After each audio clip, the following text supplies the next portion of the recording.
walk through this a little bit, and I'm just going to go off of memory because so when the bond came out, they also had this emergency meeting. They had an addendum or an add-on to the capital budget, which another resident had brought up. I didn't even notice that. And I'm like, why, number one, why is that in there? And number two, where are all the streets and engineering reports to support this 3.5 million bond, right? Then, the porno thing happened at the meeting, and apparently they can't just kick somebody out. They have to shut down the entire meeting. So part two of the meeting comes up, still no documents, right? No clarity, I don't think, on Zoom participation, if I recall correctly. No engineering reports, and porno happens again, and still we have to shut down the entire meeting. We can't just kick one person out. And not only that, we didn't do anything to prevent it from happening in the first place, right? Then this third meeting happens, and now it's only in person. And so that feels like a very theatrical decision. They didn't want the public to see what was going on in real time, in my opinion. That's how I feel. The documents were provided 2 hours just before the meeting. I can tell you that I didn't talk to one person at that meeting that had those documents beforehand. They didn't even know that they were released. And it was given just to one outlet, So people didn't really have a basis to ask about those questions, right? So they do this. They just had the engineer, the township engineer, do the speech. Nobody had anything in their hands, really, that they could evaluate. They might have given the report out at the meeting, but how are you going to digest that as somebody's talking?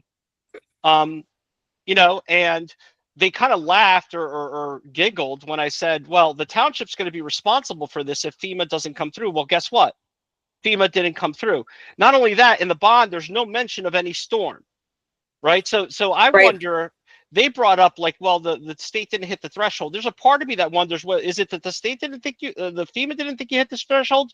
Or is it that they saw through the bullshit and what you were putting in there, they didn't feel really qualified? So I sent in an OPRA request, and I don't know. I'm not, but it's good to be critical at this point and cynical and skeptical. So, that's kind of where things, and so you had this controversy with the bond, then you had all these people coming in with their homes. But can I throw something in there sure, Shauna. with that? So, I would hesitate in saying with like calling the stuff bullshit, because I think when I was at that meeting, the in-person meeting, and you were there for a bit too, the guy, and I'm sorry, I don't remember his name, but the guy from the Office of Emergency Management or whatever that is, who was going out and trying to collect the information and do that, they were trying to come up with as much as they could to try and get us to those levels. So I'm reluctant to say, oh, this one or that one or XYZ is bullshit, when what they're really trying to do is they're trying to protect us by getting us as much money, like showing as much damage as they can at that point. Right, but don't you think, look at the streets that they focused on, Sean. Go ahead, Laura. Yeah, to your point, that's my issue, is that when I came out with my report and the township administrator lashed out, and I think we never settled that, but it seemed like the issue from the township was that I had highlighted areas with damage that they claimed were not produced from the storm.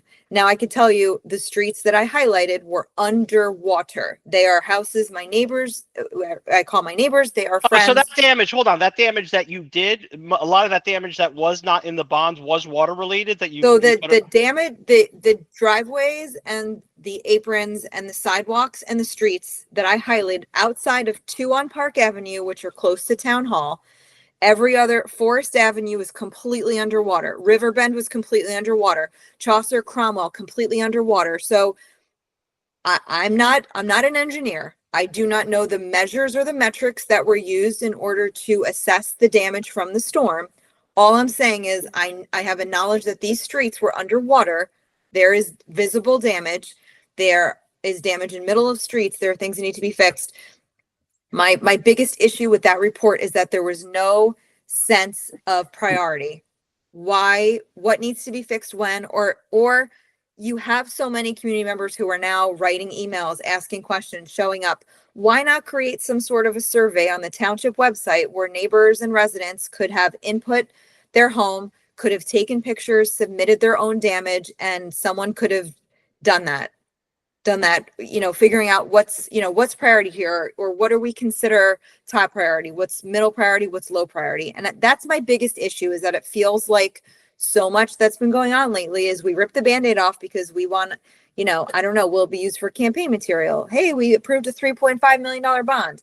So I maybe in an unhealthy way, I question every major decision that's made leading up to election season. And this was a big one that raised a lot of alarms for me.